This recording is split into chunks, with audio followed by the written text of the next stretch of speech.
نحمده ونصلي على رسوله الكريم أما بعد فأعوذ بالله من الشيطان الرجيم بسم الله الرحمن الرحيم وَلَقَدْ يَسَّرْنَا الْقُرْآنَ لِلذِّكْرِ فَهَلْ مِن مُدَّكِرٍ یقیناً ہم نے قرآن مجید کو سمجھنے کے لیے نہایت آسان بنا دیا ہے، کیا کوئی ہے جو اس سے نصیحت حاصل کرے؟ اللہم صلی علی محمد وعلی آل محمد کما صلیت علی ابراہیم وعلی آل ابراہیم انک حمید مجید۔ اللہم بارک علی محمد وعلی آل محمد کما بارکت علی ابراہیم وعلی آل ابراہیم انک حمید مجید۔ قرآن فہمی کا یہ عظیم و شان پروگرام آپ کی خدمت میں ادارہ بیت القرآن لاہور کی جانب سے بتعاون الہدیٰ ایجوکیشنل انسٹیٹیوٹ پیش کیا جا رہا ہے۔ آئیے قرآن سمجھے میں آج ہمارا 14واں دن ہے، جس میں ہم معلم القرآن کے 12 اسباق اور 2 ٹیسٹ پڑھ چکے ہیں۔ آج انشاءاللہ ہم 13واں سبق پڑھیں گے۔ اس سے پہلے 12ویں سبق کا خلاصہ۔ 12 سبق کے اندر 5 علامات ہیں: الذی، الذین، اللتی، اللاتی، اللائی۔ الذی واحد مذکر کے لیے، اللتی واحد مؤنث کے لیے، دونوں کا ترجمہ جو جس کیا جاتا ہے۔ الذین جمع مذکر کے لیے ترجمہ جو جن جنہوں نے، اللاتی اور اللائی دونوں جمع مؤنث کے لیے ترجمہ جو جن جنہوں نے وغیرہ کیا جاتا ہے۔ اب باقاعدہ آج کے سبق کا آغاز ہوتا ہے۔ معلم القرآن، جسے آپ شارٹ کورس بھی کہتے ہیں، سبق نمبر 13۔ اس سبق میں 2 علامات ہیں، لا اور ما۔ لا اور ما دونوں کے استعمال کی الگ الگ صورتیں ہیں۔ یہ والی بند کرنی ہے، یہ والی۔ یہ دونوں علامتیں ہمیشہ الفاظ کے آخر میں آتی ہیں کہ شروع میں آتی ہیں؟ یہ شروع میں آتی ہیں۔ یہ دونوں علامات شروع میں آتی ہیں۔ ان کا ترجمہ نہیں، نہ، مت کرتے ہیں۔ ان میں سے جو پہلی علامت ہے لا، یہ 3 طرح سے استعمال ہوتی ہے۔ اس کے استعمال کی 3 صورتیں ہیں۔ صرف یہ نہیں ہے کہ لا کا معنی نہیں ہوتا ہے، وہ تو ہوتا ہی ہوتا ہے، اس کے اور خاص معنی بھی ہوتے ہیں۔ آئیے دیکھتے ہیں اس کو۔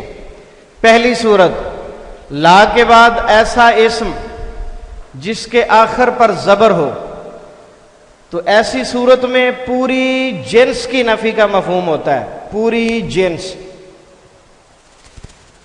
ترجمہ کوئی نہیں کیا جاتا ہے۔ اس کی مثال دیکھیں پھر بات سمجھ آئے گی۔ لا الہ، کلمہ طیبہ کا پہلا حصہ، لا الہ۔ لفظ الہ کے آخر میں زبر آپ دیکھ رہے ہیں، گول دائرہ بھی لگایا گیا ہے۔ اس کا ترجمہ ہے کوئی معبود نہیں۔ کیا مطلب؟ یعنی معبود جنس سے تعلق رکھنے والی جتنی شکلیں صورتیں ہو سکتی ہیں، وہ کائنات کے اندر اللہ کے سوا کوئی شخصیت ایسی نہیں جس کے اندر الہ ہونے کی خصوصیات پائی جاتی۔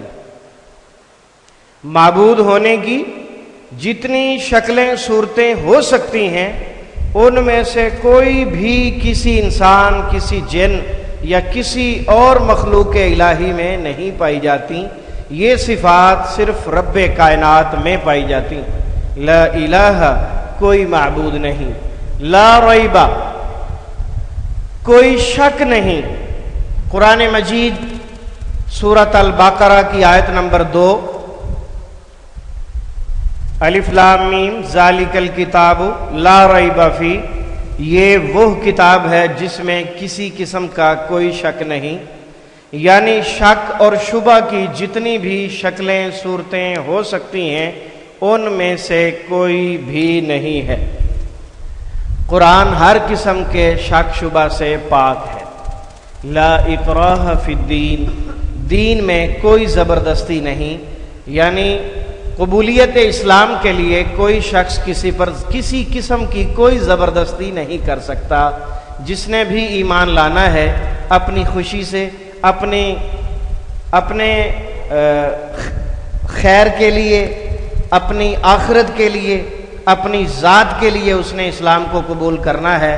اسلام قبول کروانے کے لیے کوئی شخص کسی پر زبردستی نہیں کر سکتا۔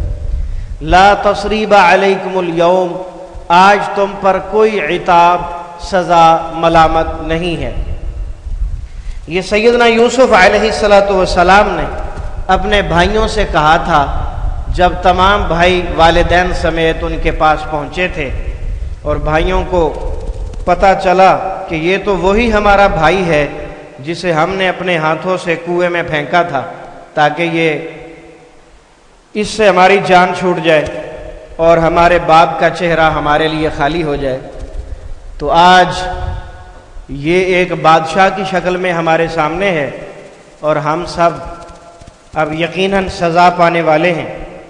تو اس وقت جو بڑے لوگ ہوتے ہیں ان کے دل بھی بڑے ہوتے ہیں، اللہ نے انہیں دل گردہ بھی بڑا دیا ہوتا ہے، ان کا حوصلہ بھی بہت زیادہ ہوتا ہے، اور خصوصاً اللہ کے نبی جو ہوتے ہیں ان کا حوصلہ تو اور زیادہ ہوتا ہے۔ عام نیک انسان کے مقابلہ میں اللہ کے نبیوں کو اللہ نے بہت زیادہ ہمت دی ہوتی ہے۔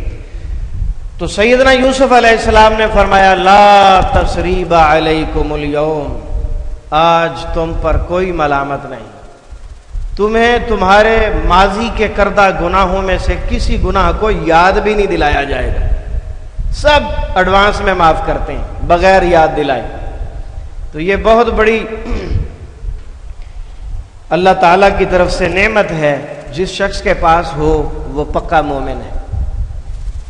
لا عاصم اليوم من امر اللہ، آج کوئی بچانے والا نہیں اللہ کے عذاب سے۔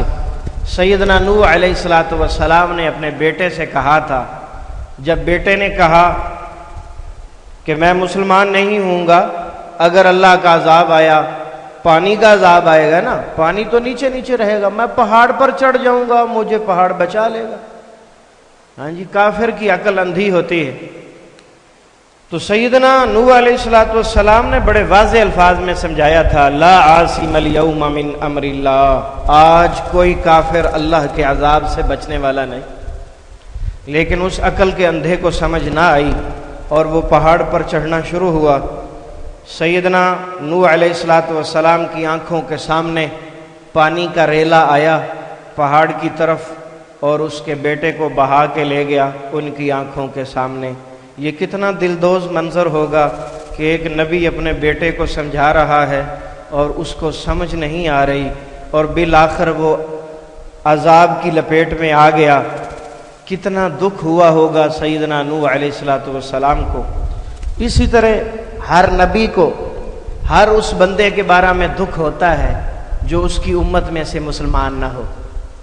یہ نہیں ہے کہ صرف نوح علیہ السلام اپنے بیٹے کے لیے غمزدہ تھے، بلکہ وہ تو کہتے تھے انی دعوت قومی لیلا و نہارا، میں نے اپنی قوم کو دن رات محنت کر کے 9.5 صدیاں میں نے دعوت دی ہے، بڑی ہٹ درم قوم ہے کہ اسلام لینے کا نام ہی نہیں لیتے۔ لا غالب لکم اليوم، اس کے بارے میں تو آپ جانتے ہوں گے، کس نے کہے ہیں یہ جملے؟ شیطان نے کہے تھے بدر کے دن۔ کس کو کہے تھے؟ ابو جہل اینڈ کمپنی، مکہ والوں سے کہے تھے، کافروں سے کہے تھے کہ آج تو تم غالب آ کے رہو گے، آج تم پر کوئی غالب نہیں آ سکتا۔ ہاں جی، بہت بڑا چھکا مارا ہے اس نے، اور کافروں کا واقعی چھکا لگا ہے اس نے۔ لا کے استعمال کی دوسری صورت، پہلی کیا تھی؟ لا کے بعد اسم کے آخر میں زبر، لا کے بعد اسم کے آخر میں زبر، تو کیا ہوتا ہے؟ پوری جنس کی نفی کا مفہوم ہوتا ہے۔ جنس سمجھ آ گئی؟ اس کی نسل، اس کی ملتی جلتی تمام چیزیں اس سے منفی ہو جاتی ہیں۔ ابھی جو ہم بتانے جا رہے ہیں یہ دوسری صورت، اس میں لا کے بعد فعل ہوتا ہے۔ پہلے کیا تھا؟ اسم، اب کیا ہوگا؟ فعل۔ اور فعل کے آخر میں زبر نہیں بلکہ پیش یا واو نون ہوگا، پیش یا واو نون، تو کیا ہوگا؟ کام نہ کرنے یا نہ ہونے کی خبر، کہ یہ کام نہ کرو یا یہ کام نہیں ہوا، خبر دی جائے گی، اطلاع دی جائے گی۔ منع نہیں کیا، فرق ہے، منع نہیں کیا، صرف خبر دی ہے کہ یہ کام نہیں ہوا، اطلاع دی ہے۔ تو یہ اطلاع کب ہوتی ہے؟ لا کے بعد فعل، فعل کے آخر میں پیش یا واو نون ہو۔ دیکھیں پیش کی صورت میں واحد مذکر مراد ہوگا اور واو نون کی صورت میں جمع مذکر۔ لا یخاف، وہ نہیں ڈرتا، منع نہیں کیا کہ نہ ڈرو بلکہ اطلاع دی ہے کہ وہ کام نہیں کر رہا، وہ نہیں ڈر رہا۔ لا یخاف، وہ نہیں ڈرتا۔ لا یؤمن، وہ ایمان نہیں لاتا۔ لا یعلم، وہ نہیں جانتا۔ لا یشکر، وہ شکر نہیں کرتا۔ لا یشکرون، اب واو نون کے ساتھ جمع آ گئی، وہ سب شکر نہیں کرتے۔ لا تقاتلون، تم سب قتال نہیں کرتے، تم سب قتال نہیں کرتے۔ لا یشعرون، وہ سب شعور نہیں رکھتے۔ لا تعقلون، تم سب عقل نہیں رکھتے۔ لا کے استعمال کی تیسری صورت، اگر لا کے بعد فعل کے آخر میں جزم یا واو الف ہو تو اس میں کام نہ کرنے کا حکم یا التجا ہوتی ہے، اس میں منع کیا جائے گا، کام نہ کرنے کا حکم یعنی نہی، تو اس کا ترجمہ مت یا نہ کرتے ہیں۔ اس کا ترجمہ کیا کریں گے؟ مت یا نہ۔ لا کے بعد فعل کے آخر میں جزم یا واو الف۔ لا تبذر، جزم آ گئی، تو فضول خرچی مت کر۔ لا تبذر، فضول خرچی مت کر۔ ان المبذرین کانوا اخوان الشیاطین، جو فضول خرچی کرتے ہیں وہ شیطان کے بھائی ہیں، گویا کہ شیطان ہیں۔ تو یہ بہت بڑی بری بات ہے، انسان کو جتنی ضرورت ہو اتنی ہی اپنی دولت کو استعمال کرے، خواہ مخواہ ضائع نہ کرے، ضائع کرنا شیطان کا کام ہے۔ لا تشرک باللہ، تو مت شرک کر اللہ کے ساتھ۔ لا تجعل مع اللہ الہا اخری، تم مت بناؤ اللہ کے ساتھ دوسرے معبود۔ لا تؤاخذنا، تو ہمارا مؤاخذہ نہ فرما۔ لا تعتذروا اليوم، قیامت کے دن اللہ کہیں گے مجرموں سے آج تم معذرت پیش نہ کرو، منع کیا جا رہا ہے، آج تم سب مت عذر پیش کرو۔ لا تقدموا، تم سب آگے مت بڑھو، بین یدی اللہ ورسولہ، اللہ اور اس کے رسول سے، جو انہوں نے احکام دیے ہیں اس کے مطابق اپنی زندگی گزارو۔ لا ترفعوا اصواتکم، اپنی آوازوں کو مت بلند کرو اللہ اور اس کی رسول کی بات سے۔ لا تأکلوا الربا، تم سب سود مت کھاؤ۔ اس کے بعد ما ہے، اور ما کے بھی مختلف معنی اور مفہوم ہوتے ہیں، کبھی ما کا معنی نہیں اور نہ کرتے ہیں۔ قرآن مجید سورۃ الضحیٰ، ما ودعک ربک وما قلی، نہیں چھوڑا آپ کو آپ کے رب نے اور نہ وہ آپ سے ناراض ہوا، تو یہاں نہیں اور نہ دونوں ترجمے بیک وقت اکٹھے ہو گئے ہیں۔ ما لہ من دافع، آج اسے کوئی روکنے والا نہیں، جس پر عذاب نازل ہونا ہے ہو کر رہے گا۔ وما انا علیکم بحفیظ، اور میں ہرگز نگران نہیں ہوں تم پر۔ وما کفر سلیمان، اور نہیں کفر کیا سلیمان نے۔ وما یشعرون ایان یبعثون، اور وہ سب شعور نہیں رکھتے کہ انہیں کب اٹھایا جائے گا۔ نوٹ، ما کے بعد اگر الا آ جائے یا ما کے بعد اسی جملے میں اسم کے شروع میں بھی موجود ہو تو اس ما کا ترجمہ نہیں لازمی طور پر کرتے ہیں۔ وما تشاءون الا ان یشاء اللہ، ما کا معنی نہیں، اور نہیں تم چاہ سکتے مگر یہ کہ اللہ چاہے۔ اللہ کی چاہت ہی غالب آتی ہے، تم جو مرضی کر لو، تمہاری خواہش پوری نہ ہوگی، اللہ کی خواہش پوری ہوگی۔ وما آمن معہ الا قلیل، اور نہیں ایمان لائے نوح علیہ السلام کے ساتھ مگر بہت تھوڑے سے لوگ۔ وما الحیات الدنیا الا لعب ولہو، اور نہیں ہے دنیا کی زندگی مگر کھیل اور تماشا۔ وما ہم بمؤمنین، ما کے بعد الا کی بجائے بھی آ گیا ہے اسم کے شروع میں، تو ایسی صورت میں ہم اس کا ترجمہ نہیں لازمی طور پر کریں گے، کیونکہ ماں کے اور بھی معنی آپ نے پڑھنے ہیں، تو اس سے ماں کا معنی متعین ہو جاتا ہے، اور نہیں ہیں وہ ہرگز ایمان لانے والے۔ وما ہوا بقول شاعر، یہ قرآن مجید نہیں ہے ہرگز کسی شاعر کا کلام، بلکہ تنزیل من رب العالمین، یہ تو اللہ رب العالمین کی طرف سے نازل شدہ ہے۔ ماں کا معنی جو بھی ہوتا ہے جو آپ عام طور پر قرآن مجید میں پڑھتے رہتے ہیں،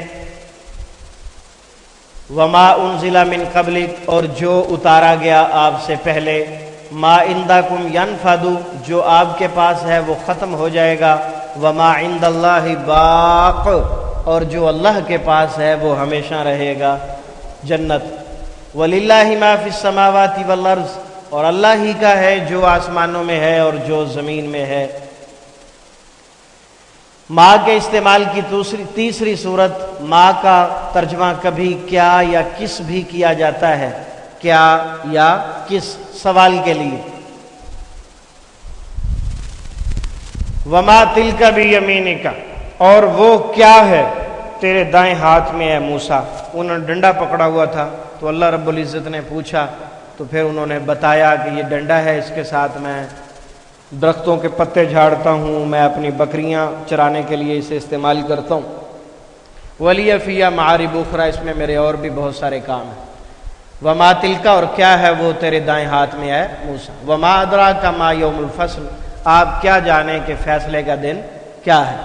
یا ایھا الانسان، اے انسان، ما غرک، کس چیز نے دھوکے میں ڈال دیا، بربک الکریم، تجھے تیرے کرم کرنے والے رب کے بارے میں، یعنی اے انسان تو اپنے رب سے کیوں دور ہے، تیرے اپنے رب سے اچھے تعلقات کیوں نہیں ہیں، تو دھوکے میں کیوں ہے۔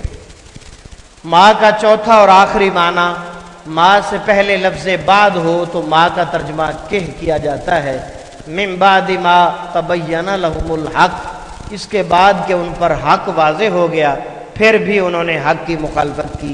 منافقوں اور کافروں کا یہی وتیرہ ہوتا ہے۔ من بعد ما جاءک من العلم، اس کے بعد کہ تیرے پاس علم آ چکا آپ نے مخالفت نہیں کرنی۔ سبق کا خلاصہ، لا کا ترجمہ نہیں نہ یا مت کیا جاتا ہے۔ لا کے بعد اسم کے آخر میں زبر ہو تو پوری جنس کی نفی کا مفہوم ہوتا ہے، ترجمہ کیا کریں گے، کوئی نہیں۔ اور اگر فعل کے آخر میں پیش یا واو نون ہو تو پھر کیا ہوگا، کام نہ ہونے کی خبر۔ اور اگر فعل کے آخر میں جزم یا واو الف ہو تو پھر کیا ہوگا، کام نہ کرنے کا حکم یا التجا۔ یہ تھا لا، اور اب آتا ہے ما۔ ما کا ترجمہ نہیں بھی ہوتا ہے، نہ بھی ہوتا ہے، جو بھی ہوتا ہے، کیا کس بھی ہوتا ہے۔ اگر لفظ ما سے پہلے بعد لفظ بعد موجود ہو تو ما کا ترجمہ کہ کیا جاتا ہے۔ الحمدللہ، سبق نمبر 13 مکمل ہوا۔ سبحانک اللہم و بحمدک، اشہد ان لا الہ الا انت، استغفرک و اتوب الیک، و آخر دعوانا ان الحمدللہ رب العالمین۔